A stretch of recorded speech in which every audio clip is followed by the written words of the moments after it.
কবর প্রতিদিন ডাক দিয়ে বলে আনা বাইতুদ দুধ। প্রত্যেকের কবর প্রত্যেককে ডেকে বলে, ও আল্লাহর বান্দা, জানো আমি পোকামাকড়ের ঘর, পোকামাকড়ের ঘর। তুমি তো সেই বান্দা যে একটা মশা কানের পাশ দিয়ে উড়ে গেলে তোমার ঘুম বন্ধ হয়ে যায়, চোখ মিলে যায়। একটা মশার গুনগুন আওয়াজ সহ্য করতে পারো না। একবার কয়েল, একবার অ্যারোসোল, একবার মশারি, এরপরও তুমি চাও যে একটা মশাও যেন আমার কানের কাছে গুনগুন না করে। তো 5 ঘন্টার ঘুমের জন্য, 6 ঘন্টার ঘুমের জন্য বান্দা এই যত্ন নিলা, অনন্তকাল কিংবা বছরের পর বছর কবরের যে ঘুম দিবা, পড়ে থাকবা সেই ঘরে, পোকা মাকড়ের ঘর, সেই ঘরে তুমি ঘুমাইবা কেমনে, থাকবা? আমার বাপ, আমি থাকবো কিভাবে? আমি থাকবো কিভাবে বলে? ভাবেন, আমিও ভাবি, আপনিও ভাবেন। উসিকুম ওয়া ইয়া, আপনাকেও বলছি, আমাকেও বলছি। এই এখন ঘরে গেলে আমরা সবাই ল্যাপ আর কম্বলের নিচেই তো শুয়ে যাব বাপ। কিন্তু একবার ভাবেন তো, যার মা কবরে, মার কবরে ল্যাপ কম্বল আছে কিনা? যার বাপ কবরে আছে এই মুহূর্তে, বাপ আপনি ভাবেন তো। আমার এক পরিচিত মানুষ একতলা বাড়ি করছে ঢাকা, 4.5 কোটি টাকা খরচ করে, শুধু একতলার মধ্যে খরচ করছে। কিছুদিন আগে ইন্তেকাল করছে। ছেলেরা, তার গ্রামে জানাজা হবে পরের দিন দুপুরে। সন্তানরা ওই শেষ রাতটা হাসপাতাল থেকে লাশটা বাড়িতে আনে নাই, ওই 4.5 কোটি টাকার বিল্ডিং এ রাখে নাই, হাসপাতালেই রেখে দিছে। পরের দিন ওইখান থেকে অ্যাম্বুলেন্সে করে এরপরে গ্রামের বাড়িতে নিয়ে দাফন কাফন করে দিছে। এখন এটা তো করোনার কালে নাই, এখন ইদানিং 10-15-20 দিন আগের কথা। কি সাজাইলেন, কার জন্য সাজাইলেন, কি বুঝলেন, কি ভাবলেন? আপনি ভাবেন।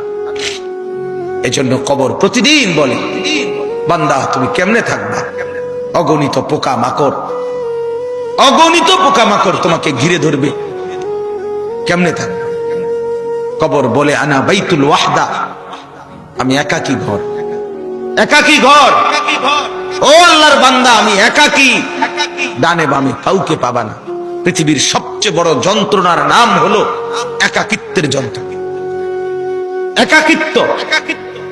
পৃথিবীর সব সম্পদ যদি কারো ঘরে থাকে, সুখের উপকরণ থাকে, কিন্তু স্ত্রী নাই, ছেলে মেয়ে নাই, আপনজন কেউ নাই, ওই ব্যক্তি একাকিত্বের যন্ত্রণার সামনে গোটা পৃথিবীটার সব উপকরণ তার সামনে তুচ্ছ। আল্লাহ তাআলা বলতেছেন, ইরশাদ করছেন সূরা মুলকের 23 নম্বর আয়াত, কুল হুয়াল্লাযী আনশাআকুম। আল্লাহ তাআলা আমাদের প্রিয় নবী সাল্লাল্লাহু আলাইহি ওয়াসাল্লামকে লক্ষ্য করে বলেন, নবী আমার, বন্ধু আমার, আপনি বলে দেন। কাকে বলবেন? আপনার উম্মতকে, আমার বান্দাকে। এরা আপনারও উম্মত, এরা আমারও বান্দা। আমি তো আপনার কাছে নাজিল করে বললামই, এবার আপনিও বলে দেন যে আপনারও কথা এটা। তো যখন আপনার বান্দা, আমার বান্দা বুঝবে যে এই কথাটা আল্লাহরও কথা, আমার রসুলেরও কথা, তো এরপরে তার আর প্রত্যাখ্যান করার সাহস হবে না, হিম্মত হবে না। কারণ আমি প্রত্যাখ্যান করব কেন? আমি মুসলমান, আমি মুমিন, আমি আল্লাহর কথা ফিরিয়ে দেই কিভাবে? আমি রাসূলুল্লাহ সাল্লাল্লাহু আলাইহি সাল্লামের কথা ফিরাইয়া দেই কিভাবে? আর ফিরাইয়া দিলে আমি মুমিন থাকি কিভাবে? কথা বলেন বাপ। এই পৃথিবীতে ইনসাফের দাবি, বিবেকের দাবি, আমরা যারা মুসলমান পরিচয় দেই, আমাদের জিন্দেগীর সবচেয়ে বড় দাবি হলো আমাদের জন্য উচিত আল্লাহ এবং তার রাসূলের কথাকে গ্রহণ করা। কিন্তু বড় আফসোসের ব্যাপার হলো আমি আপনি সবাই সবচেয়ে বেশি প্রত্যাখ্যান করি আল্লাহ এবং রাসূলের কথা। সামান্য থেকে সামান্য ব্যক্তির কথাও এক ডাক্তার বলে দিছে বাঁচতে হলে আর কোনোদিন মিষ্টি খাওয়া যাবে না, 30 বছরের জন্য মিষ্টি খাওয়া ছেড়ে দিছে। এক ডাক্তার বলে দিছে বাঁচতে হলে আর চিনি দিয়ে চা খাওয়া যাবে না, আজীবনের জন্য ছেড়ে দিছে। আমাকে বাঁচতে হবে। তাহলে আপনাকে যদি শুধু হায়াতে বাঁচতে হয়, আপনাকে তো জাহান্নাম থেকেও বাঁচতে হবে। কথা বলেন না কেন? দুনিয়াতে যেরকম আপনি চাচ্ছেন আমাকে বাঁচতেই হবে, অতএব কষ্ট হলেও মিষ্টি খানা ছেড়ে দিলাম, চিনি খাওয়া ছেড়ে দিলাম, তা আপনি কষ্ট হলেও আপনাকে তো জাহান্নামের আগুন থেকেও বাঁচতে হবে বাপ। তো সেই জাহান্নামের আগুন থেকে বাঁচতে হলে আল্লাহ এবং তার রসুলের নিষেধগুলোও তো ছেড়ে দেওয়া উচিত, গুনাহ তো ছেড়ে দেওয়া উচিত বাপ। আফসোসের বিষয়, একই ব্যক্তি নিজের এই সাইড বোঝে, ওই সাইড বোঝেন। এটা কি বোকা? এটা তো বোকা ছাড়া আর কিছু না বাপ। আল্লাহ তাআলা বলেন, বান্দা তোমরা তো ভালোই বুঝেছ দুনিয়ার জীবনের উপরের অংশ, কিন্তু তোমরা ভুলে তো গেছো তোমাদের আখিরাত। আখিরাত আমি বলি অনেক সময় উদাহরণ দিয়ে, এই যে এই কাগজটা 4 কালারের, এটার এই পৃষ্ঠাটার মধ্যে দেখেন তো অনেক ডিজাইন করছে, অনেক ডিজাইন, 4 কালারের ডিজাইন, চমৎকার করে এই পিঠ সাজাইছে। কিন্তু এই পিঠ খালি, এই পিঠেতে কোনো কিছুই না, সাজগোজ।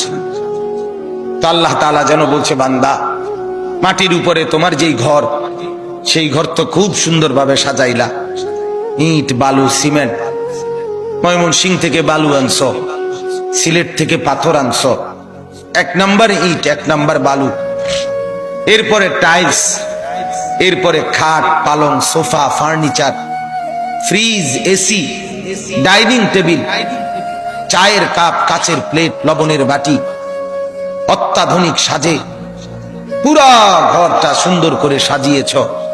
বান্দা এই পিঠ তো খুব সাজাইলা, তো তুমি কি জানো মাটির নিচে তোমার আরেকটা ঘর আছে, সেই ঘরের নাম তো কবর। আমার বান্দা, আল্লাহ যেন বলছে, আমার বান্দা মাটির নিচের ওই ঘর, সে ঘর সাজাইবা না, সেটাও তো তোমারই ঘর।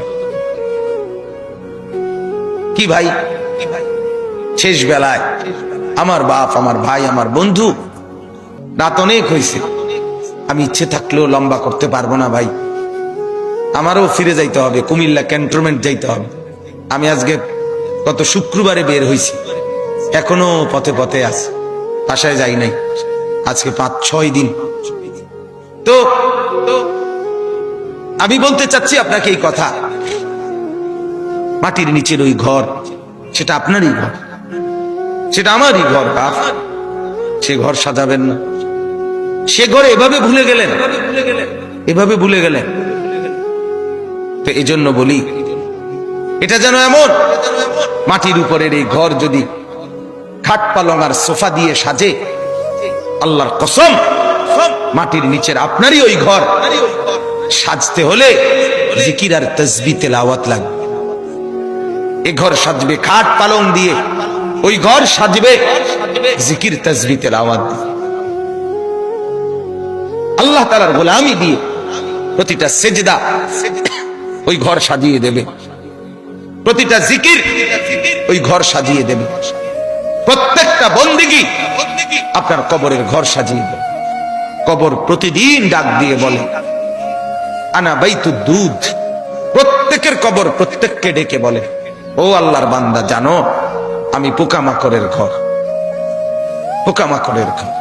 তুমি তো সেই বান্দা যে একটা মশা কানের পাশ দিয়ে উড়ে গেলে তোমার ঘুম বন্ধ হয়ে যায়, চোখ মেলে যায়। একটা মশার গুনগুন আওয়াজ সহ্য করতে পারো না, একবার কয়েল, একবার অ্যারোসোল, একবার মশারি, এরপরেও তুমি চাও যে একটা মশাও যেন আমার কানের কাছে গুনগুন না করে। তো 5 ঘন্টার ঘুমের জন্য, 6 ঘন্টার ঘুমের জন্য বান্দা এই যত্ন নিলা, অনন্তকাল কিংবা বছরের পর বছর কবরের যে ঘুম দিবা, পড়ে থাকবা সেই ঘরে পোকা মাকড়ের ঘর, সেই ঘরে তুমি ঘুমাইবা কেমনে, থাকবা কি? আমার বাপ, আমি থাকবো কিভাবে? আমি থাকবো কিভাবে বলে? ভাবেন, আমিও ভাবি, আপনিও ভাবেন। উসিকুম ওয়া ইয়া, আপনাকেও বলছি, আমাকেও বলছি। এই এখন ঘরে গেলে আমরা